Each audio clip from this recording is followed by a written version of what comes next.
Welcome to D6. This is professor Vinod Kumar. ఈరోజు మనము చాలా విఐపిని అంటే మామూలు విఐపి కాదు, ఇప్పుడు బహుజన సమాజంలో ప్రధానంగా బీసీ సమాజంలో ఒక అత్యున్నత స్థాయికి ఎదిగి national BC commission backward classes కమిషన్కు చైర్పర్సన్గా పనిచేశారు. ఫార్మర్ యాక్టింగ్ చీఫ్ జస్టిస్గా పనిచేశారు ఏపీ హైకోర్టుకు. అలాగే national president for all India backward classes federation, convener social revolutionary alliance, senior and designated advocate for supreme court of India. So ఈ రకంగా ఆయన సుపరిచితుడు. మన తెలుగు రాష్ట్రాలలో ఆయన తెలియని వాళ్ళంటూ ఎవరు లేరు. సో న్యాయ నిపుణుడు, న్యాయ కోవిదుడు ఆయన. న్యాయమూర్తి, మాజీ న్యాయమూర్తి జస్టిస్ వి ఈశ్వరయ్య గారితో ఇప్పుడు మనం ఫేస్ టు ఫేస్ ఇంటర్వ్యూ చేద్దాం. సార్ చెప్పండి, ఇప్పుడు మనకి కులగణన మీద చాలా ట్రెండింగ్ టాపిక్ జరుగుతుంది. ఒకవైపు ఆయన తప్పుడు లెక్కలని చెప్పి మళ్ళా చింపి పడేశాడు. ఇష్టారాజ్యంగా కూడా భాష అన్పార్లమెంటరీ లాంగ్వేజ్లో మాట్లాడాడు. తర్వాత బీఆర్ఎస్ తప్పుడు తడకలంటుంది, బీజేపీ తప్పుడు తడకలంటుంది. అసలు ఈ కులగణన రేవంత్ రెడ్డి చేసిన కులగణన బాగుందా, లేదంటే కేసీఆర్ చేసిన కులగణన కరెక్ట్ అనిపిస్తుందా? మీకు ఏది కరెక్ట్ అనిపిస్తుంది? ఇప్పుడు ఎలా ఉందంటే అసలు మనకి ఏం కావాలా, అసలు దేని గురించి కొట్లాడుతున్నాం? కులగణన అవసరం అని బ్రిటిష్ ఇండియాలో కూడా 7 సార్లు కులగణన జరిగింది. 7 సార్లు పబ్లిష్ అయింది. ఏది 1881 నుంచి 1931 వరకు అయింది. సో ఆ కులగణన ఆధారంగానే సాహు మహారాజ్ 50% రిజర్వేషన్స్ 1902లో ఇచ్చింది. 1902లో ఏదో ఒక ఆధారం ఉందని ఆ రోజు బీసీల యొక్క స్థితిగతులు, మోస్ట్ బ్యాక్వర్డ్ క్లాసెస్ స్థితిగతులు, విద్య లేదు, ఉద్యోగం లేదు, ఎకనామిక్ పరిస్థితులు బాగలేవు, పొలిటికల్ రిప్రజెంటేషన్ లేదు, సామాజిక పరిస్థితులు బాగలేవు, ఏం లేదు. కాబట్టి వాళ్ళు ఆ రోజుల్లో సాహు మహారాజు పూలే శిష్యుడు కాబట్టి పూలే మహారాజు యొక్క ఆయన యొక్క కొంతవరకు సాకారం చేశారు. తర్వాత మనకి కులగణన 1931 తర్వాత మనకు సెన్సెస్ ఆఫ్ యాక్ట్ 1948 తర్వాత స్వాతంత్రం వచ్చిన తర్వాత రాజ్యాంగం రాసుకున్న తర్వాత కులగణన ఆపేసింది. కులగణన ఆపేసి సెన్సెస్ యాక్ట్లో కులగణన లేదు, ఓన్లీ సెన్సెస్ వరకే ఉంది. ఓన్లీ రిలీజియస్ డినామినేషన్స్, పురుషులు స్త్రీలు అంతవరకే ఉంది. ముస్లిమ్సా, క్రిస్టియనా, హిందూ అంతే ఉంది. కానీ ఈ యొక్క చాతుర్వర్ణ సిద్ధాంతాన్ని భారతదేశంలో వీళ్ళు తెలియకుండానే పాటిస్తున్నా కూడా, బ్రాహ్మణ బనియా, క్షత్రులు, క్షూద్రులు, అక్షూద్రులు ఉన్నా కూడా వాళ్ళ స్థితిగతులు ఎక్కడ లేవు, వాళ్ళు తెలవనీయలేదు. ఎందుకంటే ఈ ఎస్సీ ఎస్టీల బీసీల యొక్క స్థితిగతులు తెలిస్తే వీళ్ళు మెజారిటీ 100కి 85-90% వీళ్ళు ఉన్నారు. మరి 100కి 90% మనకు ఎకనామిక్, రాజ్యాధికారము, ఎడ్యుకేషన్, ఎంప్లాయ్మెంట్, ఇండస్ట్రీ, ప్రెస్ మొత్తం మా అబంధాస్తాల్లో ఉంది. వీళ్ళు ఎక్కడ తిరగబడతారో అని కులగణన చేయకుండా ఒక కుట్రపూరితంగా ఆ రోజు కాంగ్రెస్ పాలకులు, తర్వాత బీజేపీ పాలకులు ఇద్దరు కూడా ఒకటే మనస్తత్వం గల ఏదైతే చాతుర్వర్ణ సిద్ధాంతము మానసికత ఉన్నవాళ్ళు, ఆర్ఎస్ఎస్ అవధానం ఉన్నవాళ్ళు కాబట్టి వాళ్ళు కులగణన చేసేది లేదు. మోహన్ భగవత్ కూడా అన్నాడు, కులగణన చేస్తే ఇది విచ్ఛిన్నం అవుతుంది, కులతత్వం పెరుగుతుందని. ఆయన మోదీ కూడా అంటున్నాడు ఏకైతో సేఫ్ అని. అంటే ఏకైతో సేఫ్ అంటే ఈ జాతులు పైకి రాకూడదు, వీళ్ళ స్థితిగతులు తెలవకూడదు అని ఒక పెద్ద కుట్ర బీజేపీ పాలిత ప్రాంతాలలో. ఒక ఆయన పండిత్ రవిశంకర్ కులగణన జరిగితే విద్రోహం జరుగుతుందని ఒక పత్రికలో రాసినాడు ఆయన. నేను దాని కౌంటేషన్, కులగణన జరగకపోతే విద్రోహం జరుగుతుంది. ఆ రోజులు పోయినా ఇప్పుడు కులగణన జరగాలనేది నేను ఆ రోజు చెప్పిన విషయం. అది అంటే ఈ యొక్క బ్రాహ్మణ విధానం కలిగినటువంటి వ్యక్తులు మనకు బ్రాహ్మణులకు వ్యతిరేకం కాదు, బ్రాహ్మణత్వానికి వ్యతిరేకం. అంతేగాని బ్రాహ్మణులు నా మిత్రులు చాలా మంది, 12వ క్లాస్ వాళ్ళంతా నా మిత్రులు. కానీ ఈ రాజ్యాంగం రాసిన ప్రకారము సామాజిక, ఆర్థిక, రాజకీయ స్వాతంత్రము, లిబర్టీ, ఈక్వాలిటీ, ఓన్లీ ఫ్రేటర్నిటీ, సోదర భావం పెరగాల, సమానత్వం రావాలి, ఒక హ్యూమన్ డిగ్నిటీ పెరగాల, హ్యూమన్ వాల్యూస్ ఉండాలా, ఒకరిని పీడించబడదు, ఒకరిని ఎక్స్ప్లాయిట్ చేయకూడదు, రాజ్యాంగంలో ఏదైతే ఫండమెంటల్ రైట్స్కు సరిపోతలేవు, ప్రాథమిక సూత్రాలు ఏదైతే ఉన్నాయో ఆర్టికల్ 38, ఆర్టికల్ 46, ఈ సోషల్ ఎకనామిక్ పొలిటికల్ జస్టిస్ రావాలి, ఎక్స్ప్లాయిటేషన్, ఇంజస్టిస్, ఇప్పుడు మన దగ్గర ఎన్నో ఉన్నాయండి. ఇప్పుడు అన్టచబిలిటీ, ఎవరిషన్ ఆఫ్ అన్టచబిలిటీ పోయిందా ఈ రోజుకి? ఎస్సీలనే కాదు బీసీలలో ఉంది. చాకలి మంగలి వాళ్ళ ఫిషర్మెన్, వాషర్మెన్, వాళ్ళకి ఇప్పటికీ అన్టచబిలిటీ ఉంది. మంగళూరుని ముట్టుకోరు, చాకలోని ముట్టుకోరు, ఫిషర్మెన్ ముట్టుకోరు, అట్లా ఉంది. బయట వేస్తారు సార్ చాకలో బట్టలు వేస్తారు. అన్టచబిలిటీ అనేది అప్పుడు ఆ రోజులలో ఒక అన్టచబిలిటీ అనేది వాళ్ళని మన షెడ్యూల్డ్ కాస్ట్లుగా గుర్తించారు. కానీ బీసీలలో కూడా అన్టచబుల్స్ ఉన్నారు, భిక్షాటన చేసేవాళ్ళు ఉన్నారు, డిఎన్టీస్ ఉన్నారు, విముక్త జాతులు ఉన్నాయి. సో మీ పేరు కూడా గమ్మత్తుకుంటాయి సార్, చాలా తిట్టు పదాలు లాగా ఉంటాయి. తిట్టుకున్నారు అస్సాంలా చూతియా అనేది ఒక కులం. నేచురల్ గా పిచ్చకుంట్లలో పిచ్చకుంట్ల, దొమ్మరి ఇటువంటి కులాలు ఉన్నాయి చాలా. అంటే మరి అంటే ఎంత స్థితికి వాళ్ళకి వెదిగిపోయినామంటే అట్లా అయింది అది. అందుకని కులగణన అనేది మనం ఏమంటున్నాం, కులగణన ఫస్ట్ మేము స్వాతంత్రం వచ్చిన తర్వాత రిజర్వేషన్స్ బీసీలో మాకు ఒత్తిడి పెరుగుతూ ఉంది, మీరు కులగణన చేయండి అని కేంద్ర ప్రభుత్వం మీద ఒత్తిడి వచ్చింది. ఒత్తిడి వచ్చినప్పుడు కాకా కలేల్కర్ కమిషన్ చేశారు.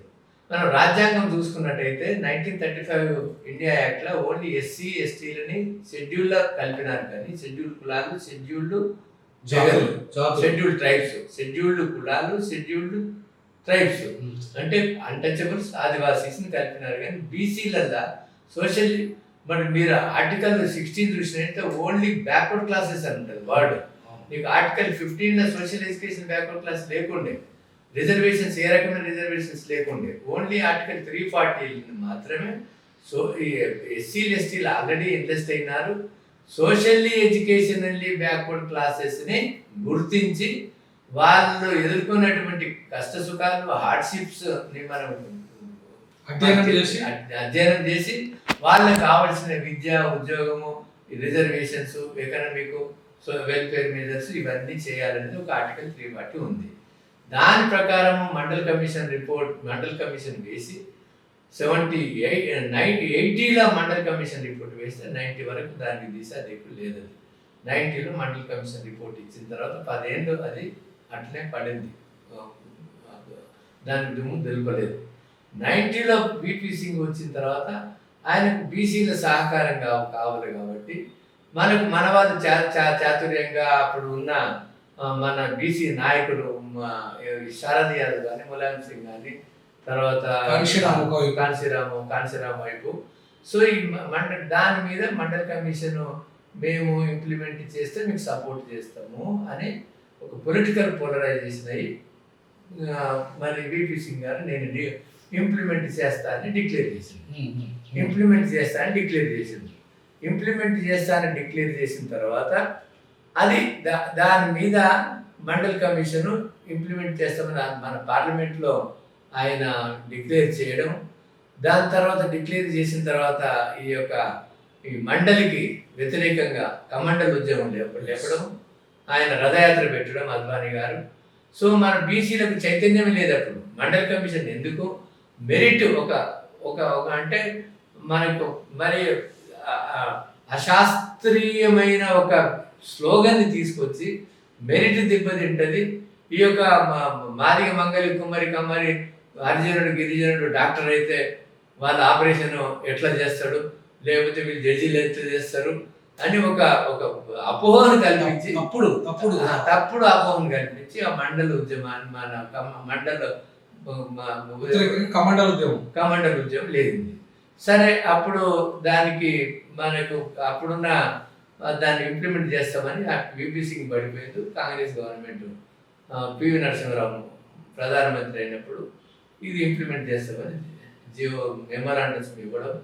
సుప్రీంకోర్టులో అది 27% అంటే అప్పటి వరకే 50% దాటకూడదని కొన్ని జడ్జిమెంట్లు ఉన్నందువల్ల మళ్ళీ 27% కూడా దొరకదు. అది Indra Sawhney versus union of India, అంతకంటే ముందు బాలాజీ కేసులో కూడా ఉంది. సో ఇవన్నీ చూసుకొని ఒక తప్పుడు విధానం. మెరిట్ అంటే ఏంటండి, ఇప్పుడు మామూలుగా గుడిసెలో ఉండి పల్లెటూరులో ఉండి వాడికి వసతి లేకుండా వానికి 50 మార్కులు వచ్చినోడు గొప్పనా? హైదరాబాద్లో వాడు ₹1,00,000 ఫీ కట్టి వానికి ట్యూషన్ పెట్టి వానికి 70 మార్కులు వచ్చి ఎవడు మెరిట్ అది? ఇక విపరీత పరిస్థితులు వచ్చి వాడు వానికంటే తక్కువ మార్కులు వచ్చినా వాడు మెరిటోరియస్ స్టూడెంట్, వీడు ఈడబ్ల్యూఎస్ వచ్చిన తర్వాత అది కూడా లేదు సార్. ఇప్పుడు అది మనం కులగణన గురించి మనం అయిన తర్వాత కొద్దిగా ఈడబ్ల్యూఎస్కి వెళ్దాము. సో ఆ రకంగా మనకు 27% అయితే అమలు అవుతుంది. ఇంతవరకు తీసుకుందామని కాంప్రమైజ్ మండల్ 27% రిజర్వేషన్ రికమెండ్ చేస్తే అది సుప్రీంకోర్టు 9 మంది జడ్జిమెంట్లు, Indra Sawhney versus union of India 9 మంది జడ్జిమెంట్లు క్రిమిలేయర్ పెట్టి, అంటే సంపన్నులకు పోవద్దు, ఇది కింది వర్గాల వారికి దీని లాభాలు జరగాలని క్రిమిలేయర్ పెట్టి 27% ఇంప్లిమెంట్ చేయాలా. 27% ఏ లెక్కతోని 50లో ఎస్సీ ఎస్టీలు 2 కలిపి 23 పోతే మిగతా 27 వస్తున్నాయి అవి. సో ఆ 27 బీసీలకు ఇవ్వాలనేది ఒక ప్రిన్సిపల్ మీద వాళ్ళు అప్పీల్ చేసింది. అప్పీల్ చేసినాక దాని తర్వాత మనకు 27% క్రిమిలేయర్ అంటే క్రిమిలేయర్ పెట్టి, అది కూడా క్రిమిలేయర్ విధానమే తప్పు. ఎందుకు తప్పు అంటే క్రిమిలేయర్ 27% బీసీలే, నువ్వు ఏదైనా పద్ధతి పెట్టి 27% వాళ్ళకి ఇవ్వాలి.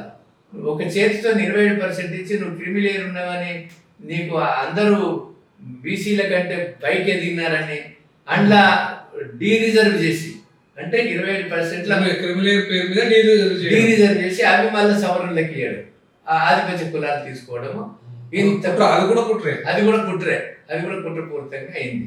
అయిన తర్వాత ఇప్పుడు మనకి ఏమైంది, ఇప్పుడు ఈ బీసీలకు 27% కూడా రిజర్వేషన్స్ కాలేదు. ఆ 27% కూడా మోస్ట్ బ్యాక్వర్డ్ క్లాసెస్కు, డిఎన్టీస్కి, ఎంబీసీకి ఫలాలు దక్కలేదు. ఎస్సీ ఎస్టీలలో కూడా తండ్రి కొడుకు తరతరాల ఉన్న వాళ్ళకి పోయింది, కానీ నిజమైన హరిజనులకు హక్కులు దొరకలేదు. ఆ హక్కులు దొరకనందువల్ల ఈ యొక్క వర్గీకరణ జరగాలని రాష్ట్రాల 11 రాష్ట్రాల వర్గీకరణ ఉంది. ఎస్సీ ఎస్టీలకు లేదు, కానీ బీసీలలో మన దగ్గర మనకు ABCDE గ్రూపులు ఉన్నాయి. అట్లనే మోస్ట్ బ్యాక్వర్డ్ అనే ఇంకా 9 రాష్ట్రాలు ఉన్నాయి. సో 10 రాష్ట్రాల వర్గీకరణ ఉన్నా కూడా కేంద్ర ప్రభుత్వం కులగణన చేయడానికి సిద్ధంగా లేదు. ఆ రోజు కాంగ్రెస్ కానీ ఇప్పుడు ఉన్న బీజేపీ కానీ గొడవ పెడితే 2011 కులగణన చేసిన సోషియో ఎకనామిక్ కాస్ట్ సెన్సస్ 2011లో స్టార్ట్ అయ్యి 2014 ఫిబ్రవరిలో కంప్లీట్ అయింది. అప్పటికి 2000 మార్చిలో ఎలక్షన్స్ అయినాయి, జనరల్ ఎలక్షన్స్. కాంగ్రెస్ గవర్నమెంట్ పడిపోయింది, బీజేపీ గవర్నమెంట్ వచ్చింది. వచ్చిన తర్వాత నా దగ్గర నేషనల్ కమిషన్ బ్యాక్వర్డ్ క్లాసెస్ ఉన్నప్పుడు 2 విషయాలు నాకు రిఫర్ చేసినారు. ఒకటి, వర్గీకరణ బీసీలలో చేయాలంటే ఈ కులగణన మీరు పబ్లిష్ చేయండి, ఆ డాటా నాకు ఇవ్వండి, నేను వర్గీకరణ చేస్తా. వర్గీకరణ కంపల్సరీ కావాలా, ఎందుకంటే ఇంద్రసాని జాతీయ స్థాయిలో వర్గీకరణ కావాలని నేను ఎన్నో రికమెండేషన్ చేసిన గవర్నమెంట్ ఆఫ్ ఇండియా. వీళ్ళకు 2011 సోషియో ఎకనామిక్ కాస్ట్ పబ్లిష్ చేయాలా, వర్గీకరణ చేయాలా. గవర్నమెంట్ జాబ్స్ అన్ని ప్రైవేట్లు అయిపోతున్నాయి, అందులో కూడా రిజర్వేషన్స్ ఎస్సీ ఎస్టీ ఓబీసీలకు కల్పించాలా. Navodaya schools, national law schools, Sainik schools, వీటికి సెంట్రల్ గవర్నమెంట్ అన్ని ఇన్స్టిట్యూషన్లో కూడా రిజర్వేషన్స్ కల్పించాలా అని ఇవన్నీ చేసిన తర్వాత నేను ప్రధానమంత్రితో అపాయింట్మెంట్ తీసుకొని నేను ప్రధానమంత్రి దగ్గరికి పోతే నేను వర్గీకరణ బీసీలలో చేస్తే మీకు బీజేపీకి బాగా లాభం అవుతుంది, లబ్ధి పొందుతుందని నేను వస్తే ఆయన వర్గీకరణ చేయాలని నాతో మీటింగ్ పెట్టించేసి మా మినిస్టర్ తవార్ సింగ్ గెహ్లోట్ ఉండే. తవార్ సింగ్ గెహ్లోట్ నేను క్లియరెన్స్ ఇస్తే ప్రధానమంత్రి నుంచి చైర్మన్ కలుస్తారంటే, నువ్వు వర్గీకరణకు లేని చిచ్చు పెట్టి మా బీజేపీలో నువ్వు బీసీలకు వర్గీకరణ చేస్తే మా ఎస్సీలు కూడా రేపు అడుగుతారు, నాకు నెత్తి తలకాయ నొప్పి పెట్టినావు నువ్వు అని నాతో కొట్లాడి ఏదైనా కూడా ఇదొక ఇచ్చ అవుతుంది ఎస్సీలలో. ఇది ఎందుకంటే వాళ్ళు అనుభవించిన వాళ్ళే అనుభవించడం తయారైంది కాబట్టి వాళ్ళ సోదరులకు ఇవ్వడానికి సిద్ధంగా లేదు. అట్లనే బీసీలలో కూడా అభివృద్ధి చెందిన బీసీ వర్గాలు మోస్ట్ బ్యాక్వర్డ్ క్లాస్ ఇవ్వడానికి వాళ్ళకి సిద్ధంగా లేదు. అట్లనే కుర్మీ యాదవ్ కూడా వర్గీకరణ అంత సుముఖంగా లేకుండా, అందుకనే వాళ్ళ పాలిత రాష్ట్రాల్లో వర్గీకరణ చేయలేదు వాళ్ళు. ఇప్పుడు ప్రభుత్వాలు పడిపోయినాయి కాబట్టి వర్గీకరణ చేయాలి, అందరే కాదు విలాస కాబట్టి ఇప్పుడు అందరు అనుకూలంగా ఉన్నారు. అయితే ఇప్పుడు విషయం ఏంటంటే కులగణన 1931 తర్వాత 2011 జరిగిన కానీ పబ్లిష్ చేయలేదు. ఎందుకు చేయాలి కులగణన అవసరము?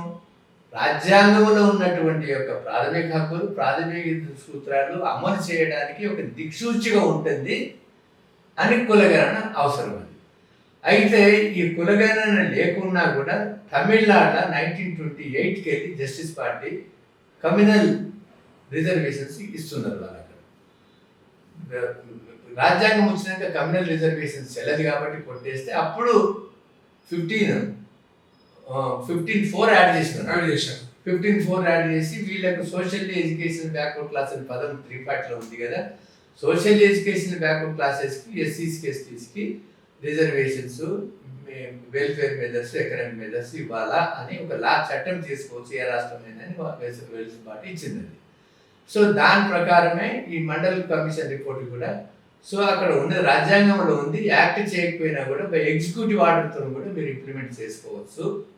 దేర్ఫోర్ గవర్నమెంట్ ఆఫ్ ఇండియా ఆ మెమోరాండం చెల్లుతుంది అని రాజ్యాంగం బెంచ్ చెప్పింది. చెప్పిన తర్వాత చదువు లేకుండా, చదువులాగా రిజర్వేషన్స్ లేకుండా ఉద్యోగాలనే ఉంది 93కి వెళ్ళి సెంట్రల్ ఇన్స్టిట్యూషన్స్. స్టేట్లో మాత్రం మన దగ్గర 1973 కల్లా వస్తుంది అంతరామన్ కమిషన్. ఎస్సీలకు వచ్చే వరకల్లా స్టేట్కు, సెంట్రల్కు, ప్రతి స్టేట్ కానీ యూనియన్ టెరిటరీ కానీ ఒకటే లిస్ట్ ఉంటుంది for Andhra Pradesh. Local education institutions, local పొలిటికల్కు plus కేంద్ర ప్రభుత్వానికి కూడా ఒకటే లిస్ట్ ఉంటుంది. బీసీలకు వేరు వేరు లిస్ట్ ఉంటుంది. స్టేట్ లిస్ట్ వేరే ఉంటుంది, సెంట్రల్ లిస్ట్ వేరే ఉంటుంది. సెంట్రల్ లిస్ట్ తర్వాత తయారైంది కాబట్టి. సో ఇట్లా వాళ్ళు 2006లో 15(5) యాడ్ అయింది. ఏది ఎమర్జెన్సీ ఉన్నప్పుడు హైయర్ ఎడ్యుకేషన్ కూడా మనం సెంట్రల్ ఇన్స్టిట్యూషన్స్ కూడా రిజర్వేషన్స్ ఇవ్వాలనేది 2006లో ఎమెండ్ అయ్యి 2007కి వెళ్ళి ఇంప్లిమెంట్ అవుతుంది. సో ఇప్పుడు మండల్ కమిషన్ ఒక కులగణన ఆధారంగా ఇప్పుడు 1931లో కులగణన ఆధారంగా అది కూడా బ్రిటిష్ ఇండియా చేసింది కానీ మన నిజాం చేయలేదు. ఏదైతే ఇండిపెండెంట్ వాళ్ళకు ఉన్నాయో ఆ రాష్ట్రాల్లో జరగలేదు. ఎందుకంటే వాళ్ళ పాలన లేకుండే, వీళ్ళు ఏదో కప్పం కడుతుండే నిజాం గవర్నమెంట్ వాళ్ళకి. కాబట్టి ఇప్పుడు కులగణన మన రాష్ట్రంలో కేసీఆర్ వచ్చినప్పుడు ఫస్ట్ టైం కులగణన 2014లో సమగ్ర కుటుంబ సర్వే జరిగింది. దానికి ఒక చట్టం చేయలేదు, ఒక జీవో చేయలేదు, ఒక దానికి అంటే ఒక ప్రామాణికమైనది వాళ్ళు సరిగా చేసిండొచ్చు, అవి రిలయబుల్ ఉండొచ్చు. దానికి ఒక ప్రమాణం లేకుండా ఒక అంటే ఒక చట్టంగా ఇది చెల్లుతుంది అనేది ఒక చట్టం చేయలేదు, చట్టబద్ధత కల్పించలేదు. కల్పించకుండా అది పబ్లిష్ కూడా చేయలేదు, ప్రజా డొమైన్లో కూడా పెట్టలేదు. అది పెట్టకుండా ఏదో 2 పేపర్లు వేసేసి అది 4 ఏళ్ల తర్వాత 2019లో మన చెన్నారెడ్డి ఇన్స్టిట్యూట్ వెబ్సైట్లో పెట్టింది. అది పెడితే ఇప్పుడు మన వాళ్ళంతా ఏం చేస్తున్నారు, అదేదో పెద్ద శాంక్టోరియం ఉంది దానికి, అది చాలా ప్రామాణికమైనది, అది చట్టబద్ధత ఉన్నట్లు ఆ లెక్కలు రైటే ఉండొచ్చు. బట్ చట్టబద్ధత కల్పించే 3 జీవోలు తీసి ఈ గవర్నమెంట్ చేసింది కదా కాంగ్రెస్ గవర్నమెంట్. రాహుల్ గాంధీ ఏదైతే నేను కులగణన చేస్తాను, కులగణన ఎక్స్రే లాంటిది కాబట్టి ఎవరెంతో వాళ్ళకంత వాటా రావాలా అని భారత్ జోడో న్యాయయాత్రలో తర్వాత మేము కూడా రాహుల్ గాంధీని నేను కూడా లీడ్ చేసిన, ఒక 36 సంవత్సరాలు లీడ్ చేసి ఆయన కూడా మోటివేట్ చేసి మీకు పాలసీ ఇప్పుడు సోషల్ జస్టిస్ తప్ప మీకు సిద్ధాంతం లేదు, ఇంత నేషనల్ పార్టీ మీరు ఈరోజు కనుమరుగయ్యే రోజు ఉంది, ఇదే మీకు సిద్ధాంతం అని ఆయన కూడా నమ్మి భారత జోడో యాత్రలో ఈ బీసీల ఈ యొక్క సామాజిక న్యాయాన్ని ఆయన రాజ్యాంగాన్ని చేత పట్టుకొని తిరుగుతున్నప్పుడు సరే ఇప్పుడు మీకు బీసీ అన్ని కూడా ఇండియా గఠబంధన్కి ఈసారి చేసినాయి, బీజేపీకి వ్యతిరేకం చేసినాయి, కొంత మెరుగైంది. ఇక్కడ ఓట్ బ్యాంక్ సీట్లు వచ్చినాయి. ఈ తెలంగాణ వచ్చేవరకు ఇక్కడ తెలంగాణ ఓన్లీ కర్ణాటక కాంగ్రెస్ పాలిత రాష్ట్రాలు, తెలంగాణ కాంగ్రెస్ పాలిత ప్రాంతాలు అయితే ఇక్కడ మరి ఈయన ముఖ్యమంత్రి గారు 1 సంవత్సరం అయిపోయినా కూడా కులగణన చేస్తామని కామారెడ్డి డిక్లరేషన్ చేసిన తర్వాత ఒక చట్టం చేయాలని నేను సజెస్ట్ చేస్తే నా సలహా సంప్రదింపులు తీసుకోవడానికి కూడా సిద్ధంగా లేకుండా బీసీలు కూడా ఒక చట్టం చేయండి అని వీళ్ళు గగ్గోలు పెడితే కూడా వాళ్ళు ఎవరు వినిపించుకునే స్థితిలో లేదు. కులగణన కూడా మనస్ఫూర్తిగా కాకుండా హాఫ్ హార్టెడ్గా మొదలుపెట్టారు ఈ గవర్నమెంట్ కూడా. హాఫ్ హార్టెడ్ మొదలు పెడితే ఇప్పుడు బీసీలు అందరికీ మేధావులందరికీ అదే కోపం, మేము చెప్పినట్లు చేయలేదు, మమ్మల్ని కాన్ఫిడెన్స్లు తీసుకోలేదు. కులగణన కనీసం ఒక డ్రాఫ్ట్ క్వశ్చనీర్ పబ్లిష్ చేసేది ఉండే, ఇగో ఇన్ని క్వశ్చన్లు మేము పెడుతున్నాము. ఇప్పుడు ఆయన మండల్ కమిషన్ ఉన్నప్పుడు దేశమంతా తిరిగినప్పుడు ఆయన డ్రాఫ్ట్ క్వశ్చనీర్ మొత్తం పబ్లిష్ చేసింది. వీరు కూడా ఒక డ్రాఫ్ట్ క్వశ్చనీర్ పబ్లిష్ చేసి ఇగో ఈ ఆధారాలన్నీ అడుగుతాం మేము, దాని చట్టబద్ధత. ఇప్పుడు మనకు మనకు మన దగ్గర స్టాటిస్టికల్ సర్వే యాక్ట్ అనేది ఒకటి ఉంది, ఆ యాక్ట్ కింద చేయొచ్చు. తర్వాత రాజ్యాంగం అమెండ్ అయింది 342(a)(3) కింద 2021 every state is entitled to maintain a list of social education backward, prepare and maintain for its own purposes A social education backward classes list అని ఉంది. అంటే వీళ్ళు కులగణన చేసి దాన్ని పొలిటికల్ పర్పస్కి, ఎకనామిక్, ఎడ్యుకేషన్కు, ఎంప్లాయ్మెంట్కు, వెల్ఫేర్ మెజర్స్కు అన్నిటికీ దేనికి దానికి వాడుకోవచ్చున్నది. అటువంటి చట్టం చేయాలని నేను ఒక డ్రాఫ్ట్ యాక్ట్ ఇచ్చినా కూడా ఎవరు పట్టించుకోలేదు. ఆ రోజు పట్టించుకోకుండా ఇప్పుడు వాళ్ళకు 3 జీవోలు తీసినారు. ఆ 3 జీవోలు కూడా వ్యాలిడ్ జీవోలు, అవి వ్యాలిడ్ జీవోలు. కొన్ని ఇంత పటిష్టంగా చేయకపోయినా వాళ్లకు ఆర్టికల్ 162 ప్రకారం ప్రొవిజన్ ఉంటే చట్టం చేయొచ్చు. చట్టం చేసే లోపల ఒక జీవో రూపాన్ని కూడా ఎగ్జిక్యూటివ్ ఆర్డర్తో కూడా ఇంప్లిమెంట్ చేయొచ్చు. అది రాజ్యాంగం ప్రకారం అది వ్యాలిడ్. అందుకనే వ్యాలిడ్. దీనికి అన్న ఈ చట్టబద్ధత ఉంది, కానీ తప్పుల తడకైనా దీనికి చట్టబద్ధత ఉంది. కేసీఆర్ చేసిందని చట్టబద్ధత లేదు. కాబట్టి మా బీసీలదంతా గ్రీవెన్స్ ఏంటంటే మీరు చట్టబద్ధత ఉండొచ్చు, కానీ దానికి దీనికి కంపేర్ చేస్తే చాలా ఉంది. ఫర్ ఎగ్జాంపుల్ వాళ్ళు ఏమంటున్నారు, వాళ్ళకి 51%, 52% బీసీలు ఉండే అని వాళ్ళు అంటున్నారు. లేదు 56% ఉన్నది. ఎందుకంటే ముస్లిం, ఇప్పుడు మనం ఓబీసీలు అంటే సోషల్ ఎడ్యుకేషన్ బ్యాక్వర్డ్ క్లాస్ అంటే ముస్లిం సగం జాతి ఓబీసీలు ఉన్నారు, బుద్ధిస్ట్ ఉన్నారు, తర్వాత మన దళిత క్రైస్తవులు ఉన్నారు, దళిత క్రైస్తవులు ఉన్నారు, తర్వాత మన సిఖ్స్ ఉన్నారు. ఇన్ని జాతులు వీళ్ళందరూ బీసీలు అంటే వీళ్ళు మొత్తం వేరే మతాలలో ఉన్న కలిపినవి కూడా హిందూ కౌంటర్ పార్ట్స్ కూడా వాళ్ళు కూడా బీసీలే. కాబట్టి 56% మాకు ఎక్కువ ఉన్నది అని అంటున్నారు. ఇప్పుడు 56 51 సంబంధం లేదు. మీరు తమిళనాడు చూసుకున్నట్లయితే ఏ కులగణన చేయకుండా అక్కడున్న ముఖ్యమంత్రి కరుణానిధి గారు అప్పుడు 19 ఎప్పుడు కులగణన ఎప్పుడు చేసినారంటే 1990 అనుకోండి. 1990లో 69% రిజర్వేషన్స్ వాళ్ళు అమలు చేసుకుంటున్నారు without cost census. Tamil Nadu without cost census. అదే వీళ్ళు ఎవరికి తెలియదు, మన వేదాలకు తెలియదు, మన ఎవరి ఆల్ ఇండియాలో ఎవరికి తెలియదు. వితౌట్ కాస్ట్ సెన్సస్, వితౌట్ కాన్సెన్స్ వాళ్ళ స్ట్రగుల్స్ 2 పుస్తకాలు ఉంటాయి. ఈ 2 పుస్తకాల తమిళనాడు ఈ స్ట్రగుల్స్ వల్ల వీళ్ళందరూ 89లో వాళ్ళు 50% 30% బ్యాక్వర్డ్ క్లాసెస్కు, 20% మోస్ట్ బ్యాక్వర్డ్ క్లాసెస్ 50%. ఎస్సీస్ పాపులేషన్ ప్రకారం 18%. ఎస్టీ పాపులేషన్ లేదు, ఓన్లీ 1% ఉంది. సో 69% 1989కి వెళ్ళి 90కి వెళ్ళి అక్కడ ఇంప్లిమెంట్ అవుతుంది. అక్కడ ఇక్కడ మనోళ్ళు కొట్లాడినట్టు, మన మేధావులు కొట్లాడినట్టు, బీసీ సంఘాలు కొట్లాడినట్టు ఇట్లా కొట్లాడలేదు. అక్కడ అందరు కలిసి మాకు కావాలి, ఇది రాజ్యం తెచ్చుకున్నారు, చేస్తున్నారు కావాలని వాళ్ళకి 69% మనం నిలుపుకోవాలి. మండల్ కమిషన్ వచ్చింది కదా, మండల్ 27% రిజర్వేషన్స్ అమలు చేయమంటున్నాడు. సో మరి సుప్రీంకోర్టు కూడా 27 అవుతుంది. 27 అయితే మాకేమవుతుంది, మొత్తం ఎస్సీ ఎస్టీకి పోగా మాకు ఓన్లీ 27% వస్తుంది, 50% రాదు. 50% రాదు అని వాళ్ళందరూ అపోజిషన్ పార్టీస్ ఒకటై పెద్ద రిజల్యూషన్స్ 2 పెద్ద మీటింగ్లు పెట్టుకొని మరి రిజల్యూషన్స్ పాస్ చేసుకొని చట్టంలో ఒకటి చట్టం చేసుకున్నారు. వాళ్ళు ఏది తమిళనాడు రిజర్వేషన్స్ యాక్ట్ అని ఒక చట్టం 94లో ఎప్పుడు చేసుకున్నారు? ఇంద్రసాని వర్సెస్ ఇండియా పెట్టిన 92 జడ్జిమెంట్, 9 మంది జడ్జిమెంట్, 9 మంది జడ్జిమెంట్ ప్రకారము 50% కన్నా దాటద్దు కానీ దాటింది. వాళ్ళు దాటింది ఎందుకంటే రాజ్యాంగంలో వెసులుబాటు ఉంది. రాజ్యాంగంలో ఆర్టికల్ 31 ప్రకారము మీకు చూపిస్తే ఆర్టికల్ 31 ఒక చట్టం చేసుకోవచ్చు. ఏమన్నది? ఫండమెంటల్ రైట్స్ లో ఉంది article 31.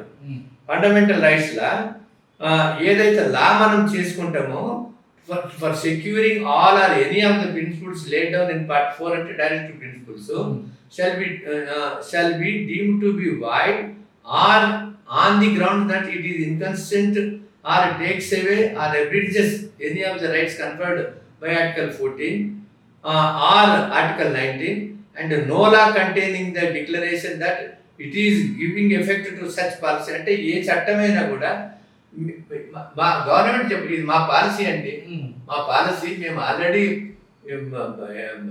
Political reservations 94 Panchayati Raj act కంటే ముందు చేస్తున్నాము. 94 తర్వాత 34% మేము ఇంప్లిమెంట్ చేసుకుంటున్నాము. ఇప్పుడు ప్రజల అభీష్టం మేరకు, మా పొలిటికల్ మేనిఫెస్టో అభీష్టం మేరకు, మా యొక్క పాలసీ సిద్ధాంతం ప్రకారం మేము వీళ్ళకి 42% రిజర్వేషన్స్ ఇస్తాము. ఎస్సీలది మీ లెక్క ప్రకారమే 17.5 ఉంది, ఎస్టీలది 10% ఉంది, అంటే 69.5% రిజర్వేషన్స్ వస్తాయి. బీసీలకు 60% ఉన్నా కూడా పోనీ మేము సాధించుకుంటాం, తర్వాత 60% సాధించుకుంటాం. ఇప్పుడైతే మీరు ప్రామిస్ చేసిన ప్రకారం బీసీలకు 42 ఇవ్వండి, ఎస్సీలకు వాళ్ళ జనాభా ఎంత ఉంటే వాళ్ళకి ఇవ్వండి, పెరిగిన జనాభా ప్రకారం ఇవ్వండి అని అడుగుతున్నాం. కాబట్టి ఇప్పుడు వాళ్ళు ఏదైతే తప్పులు ఉన్నాయో ఆ తప్పులని సరిదిద్దుకొని ఇప్పుడు మా సంఘాలు, బీసీ సంఘాలు, మేధావులు ఇవన్నీ అడుగుతున్నారు. బీజేపీ లేకపోతే బీఆర్ఎస్ ఎన్నో లక్ష ప్రశ్నలు చేస్తున్నారు.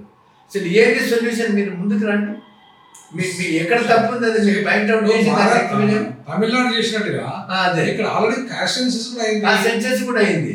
దాని ప్రకారం చేసుకుంటే దాని ప్రకారం ఇప్పుడు మీరు మీరు మీరు రెక్టిఫై చేయండి. నేను కూడా ఏమంటున్నానంటే మనకు ఛాన్స్ ఉన్నది కదా, రెక్టిఫై చేసి మీరు ఒక యాక్ట్ అని నేను ఇది యాక్ట్ రాసినాను, నేను డ్రాఫ్ట్ యాక్ట్ రాసినాను. అది ఈ పవర్ పాయింట్ ప్రజెంట్ పూర్వోత్తరాలు చేసిన తర్వాత ఈ యాక్ట్ కూడా ఈ యొక్క నేను అటెండ్ చేసిన ఈ యొక్క యాక్ట్ని కూడా నేను తయారు చేసుకొని బ్రహ్మాండమైన తమిళనాడు తెలుగులో కూడా చేశాను నేను, తెలుగులో కూడా చేశాను నేను,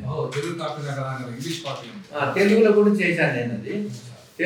చేశాను. అది ఇది అంటే మొత్తం తమిళనాడు వాళ్ళ ఇంటెలిజెంట్ పీపుల్ వాళ్ళకంటే ఇంకా మెరుగైన యాక్ట్ నేను తయారు చేసి గవర్నమెంట్ దగ్గరికి, ప్రజల ముందు దగ్గరికి పెడితే ఈ యాక్ట్ని మనం సాధించుకోవాలని అందరూ మొక్కుమొడిగా కొట్లాడకుండా మీరు అన్పార్లమెంటరీ లాంగ్వేజ్ ఉపయోగించుకొని మినిస్టర్ని తిట్టి, చీఫ్ మినిస్టర్ని తిట్టి, కాంగ్రెస్ గవర్నమెంట్ ని తిట్టి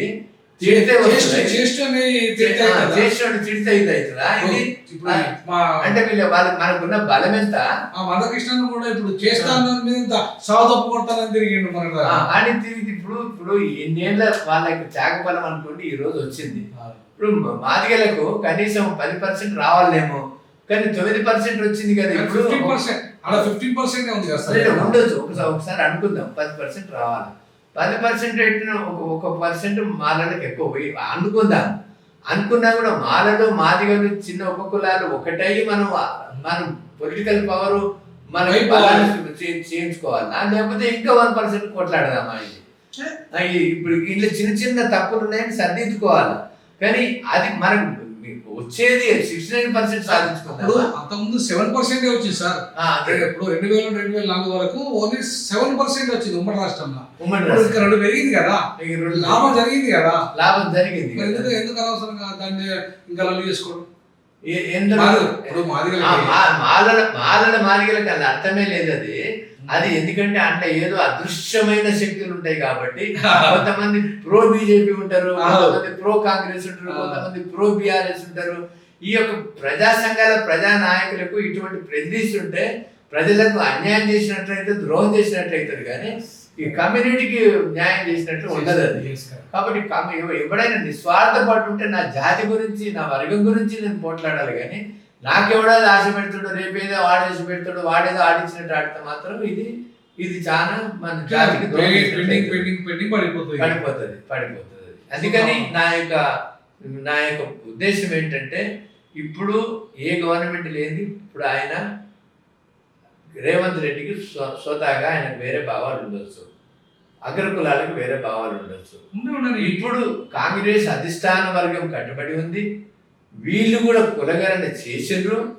ఇప్పుడు ఓన్లీ ప్లానింగ్ కమిషన్ కులగణన మాత్రమే వచ్చింది, ఇంకా డెడికేటెడ్ కమిషన్ రావాలా, బీసీ కమిషన్ రావాలా, సమగ్ర కుటుంబ సర్వే ఉంది. వీటన్నిటిని సమన్వయపరిచి తప్పులను సరిదిద్దుకొని ఎవరైతే మీరు అంటున్నారో చదివి ఇది తప్పుల తడక అండి, ఎక్కడ ఉంది తడక, ఎక్కడుంది తప్పు చూపించి మేము వాళ్ళు రెక్టిఫై చేయకపోతే వాళ్ళని తప్పు పట్టాలి.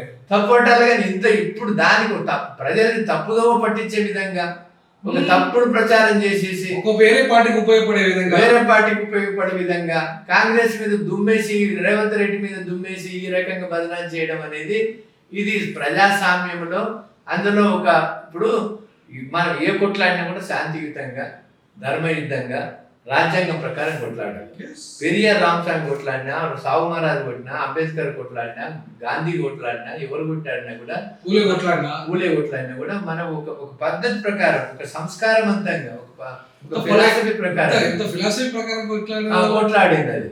ఇప్పుడు వీళ్ళకి కనీసం మన సంస్కారం ఏమైంది, అసలు మన దగ్గర విచిత్రం ఏంటంటే బీసీలకు చైతన్యపరచకపోవడము, బీసీలని వాళ్ళని రాజ్యాంగం యొక్క ప్రొవిజన్స్ తెలియకపోవడము, మన హక్కులు మనకు తెలుసుకోకపోవడము, ఈ నాయకులు కూడా ఒక్కొక్కసారి తప్పుదో పట్టిస్తే తప్పు విధానంలో వెళ్ళడము, దానికి అని ఈ బీసీలు ఏకమైతే లేదు.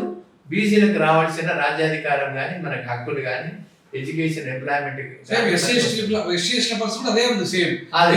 బీసీలు అంటే నేను ఎప్పుడైనా మీరు వినోద్ బ్యాక్వర్డ్ క్లాసెస్, నా ఆల్-ఇండియా బ్యాక్వర్డ్ క్లాస్ ఫెడరేషన్ నా దాంట్లో ఎస్సీలు ఉన్నారు, ఎస్టీలు ఉన్నారు, ఓబీసీలు ఉన్నారు, ఎక్కువ మంది ఎంబీసీలు అటాచ్ అయ్యి ఉన్నారు.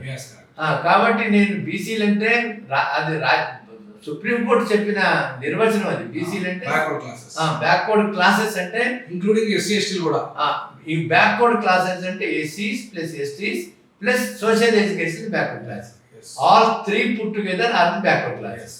బ్యాక్వర్డ్ క్లాసెస్ అనే నిర్వచనం రాజ్యాంగంలో ఎక్కడ లేదు. సోషల్లీ ఎడ్యుకేషన్ బ్యాక్వర్డ్ క్లాసెస్ ఉంటుంది, కానీ బీసీస్ అని ఒకటే ఆర్టికల్ 64 లో బీసీస్ అంటే ముగ్గురు కలిసి బీసీస్ అని నిర్వచనం ఇచ్చింది. అదే అవునండి. అవును. సో ఇప్పుడు దీని ప్రకారం చూసుకుంటే మనకి రాజ్యాంగంగా ఈవెన్ తమిళనాడు తరహా అవన్నీ ఒక మోడల్ ఉంది. ప్లస్ ఈ రాజ్యాంగంలో మనకు ప్రావిజన్స్ ఉన్నాయి. ఇప్పుడు ఈ కులగణను అసెంబ్లీ ఆమోదించుకొని చట్టం చేసుకోవచ్చు. చూడండి, అటువంటి చట్టం చేస్తే మనకు ఎటువంటి ప్రొటెక్షన్ ఉంది. వాలిడేషన్ ఆఫ్ సర్టెన్ యాక్ట్స్ అని ఆర్టికల్ ఫండమెంటల్ రైట్స్ బి ఉంది. ఏమనుంది? 31B validation of certain acts. None of the acts and regulations specified in the 9th schedule. 9th schedule లో కలిపితే మనం ప్రెసిడెంట్ ఎవిక్షన్ తీసుకుంటే not any of the provisions thereof shall be deemed to be void or ever to have been void on the ground that such act, regulation or provision is inconsistent with or takes away or abridges any right conferred by any of the provisions of this part, notwithstanding anything contained judgment decree or any court order. A court order కి సంబంధం లేకుండా ఇటువంటి దానికి రక్షణ ఉంది. So మాకు chances తక్కువైనాయని కానీ, ఆర్టికల్ 14, 19 వైలేట్ అవుతుంది అని కానీ ఏ గ్రౌండ్ మీద క్వశ్చన్ చేయడానికి వీల్లేదు. కాబట్టి నా యొక్క అడ్వైజ్ ఏంటంటే మా సోదరులందరికీ, బీసీ సమాజానందరికీ ఇప్పుడు ఇక్కడ మేము చేస్తామని అంటున్నాం. కాబట్టి బీఆర్ఎస్, బీజేపీ ఎప్పుడు కూడా దీనికి వ్యతిరేకం చేయరు. ఎవరు ధైర్యం, దమ్ము లేదు. ఎవడన్నా వ్యతిరేకం చేస్తే వాడు బీసీ వ్యతిరేకి అని ప్రజలు ముద్ర వేస్తారు. కాబట్టి ఇక్కడ యునానిమస్ రిజల్యూషన్స్ పాస్ చేసుకొని అక్కడ ఇప్పుడు వాతావరణం ఇక్కడ వేరుంది. ఇదివరకు ఇటువంటి యాక్ట్ చేసినా కూడా సెంట్రల్ గవర్నమెంట్ 9th షెడ్యూల్ కలపడానికి రికమెండ్ చేయకపోదు. ఇప్పుడు భారతదేశం అంతా చైతన్యం అయిపోయింది కాబట్టి ఇది ఇక్కడితో నాగిపోదు. ఇది రేపు ఆంధ్రాకి బాగుతుంది, రేపు మిగతా రాష్ట్రాలకు బాగుతుంది. ఏదైతే దేశం అంతా అయిపోయింది. బీహార్లో అందుకే తప్పు జరిగింది. బీహార్లో 9th షెడ్యూల్ పెట్టడానికి తమిళనాడు తరహా యాక్ట్ చేసుకోలేదు కాబట్టి అక్కడ నిలవలేదు. ఇక్కడ 9th షెడ్యూల్ పెట్టడానికి తమిళనాడు తరహా యాక్ట్ తెచ్చుకొని మనకు రాష్ట్రపతి ఆమోదానికి పంపిస్తే యూనియన్ క్యాబినెట్ క్లియర్ చేయకపోతే రోజు మనం అందరం కలిసి ఇక్కడ బదనాం చేయొచ్చు, బీజేపీని ఎడగట్టచ్చు. ఒకవేళ మీ వాళ్ళు ఈడబ్ల్యూఎస్ 24 hours 2 days ఎట్లా పాస్ అయిందో ఇది కూడా 2 రోజుల్లో ఇక్కడ యాక్ట్ తయారు చేసుకొని బీజేపీకి చిత్తశుద్ధి ఉంటే ఒక్క రోజులో క్యాబినెట్ డిసిషన్ తీసుకొని ఒక 2 రోజులలో ఉభయ సభలు ఆమోదించుకుంటే ఒక వారం రోజులలో మనకు ప్రెసిడెంట్ ఆఫ్ ఎసెంట్ వస్తే ఇది చట్టబద్ధత జరుగుతుంది. మనకు 69% రిజర్వేషన్స్ ఇంప్లిమెంట్ అవుతుంది. ఇది చాలా సుసాధ్యమైన పని. కానీ ఇది ఐకమత్యంతో మూకమ్మడిగా కొట్లాడినైతే ప్రజల ఉద్యమాన్ని మనం లేబట్టినట్టయితే మనమే కొట్లాడుకొని ఈ రకమైన చేసుకొని తర్వాత రాజకీయాలు దీని మీద రాజకీయాలు చేయడం అనేది నాకు అసలు వారికి ఇంగిత జ్ఞానం మరి వాళ్ళ భగవంతుడు ఇప్పుడైనా మనకు హొరైజన్ అంటే జ్ఞానోదయం కలిగి అందరూ ఒకటే పోరాడాలని ఇదండి ఇవాళ చాలా అద్భుతంగా సార్ ఎక్స్ప్లెయిన్ చేశాడు. కులగణన ఆపేక్షత చట్టం ఎట్లా చేయొచ్చు, తమిళనాడు తరహాలో చేసి దాని 9th షెడ్యూల్ ఎట్లా పెట్టచ్చు, అనవసరంగా కాంగ్రెస్ పార్టీని బదనం చేయడం మానుకొని ఇలా బీజేపీ బీఆర్ఎస్కు ఉపయోగపడే విధంగా చిల్లర రాజకీయాలు మానుకొని చిల్లర మాటలు మానుకొని బీసీకి చట్టం వచ్చి 42% వాటా వచ్చి తర్వాత మనం మన ఎస్సీ ఎస్టీలో కూడా అందులో వచ్చేస్తుంది 69 అంటే 70% వస్తుంది. 70% ఇవాళ వస్తుంది కాబట్టి అప్పుడు అందరికీ న్యాయం జరుగుతుంది. ఆ దిశగా ఖచ్చితంగా చట్టం రావాలి. ఆ చట్టం వచ్చేటట్టుగా అందరం ఉమ్మడిగా ఎస్సీ ఎస్టీ బీసీ అందరం కలిసి ఇలా రాష్ట్ర ప్రభుత్వానికి మనం ఆల్రెడీ సహకరించి ఈ చట్టం తెచ్చుకుంటే ఖచ్చితంగా రానున్న రోజుల్లో మన ఈ రిజర్వేషన్ సమస్య పరిష్కారమై రాజకీయ అధికారం అయిపోవచ్చు అని చెప్పి మన సామాజిక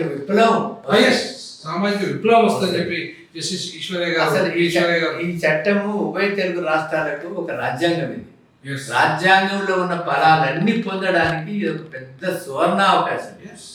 కానీ ఇటువంటి అవకాశాలు రాజకీయాలలో కూడా పెట్టారు. 42% లోకల్ బాడీస్ దానికి మన కాన్స్టిట్యూషన్ అమెండ్మెంట్ కావాలి. సో కాబట్టి ఇది ఇవాళ మనం జస్టిస్ ఈశ్వరయ్య గారితో మరొక వ్యక్తితో మళ్ళీ కలుద్దాం. Thank you.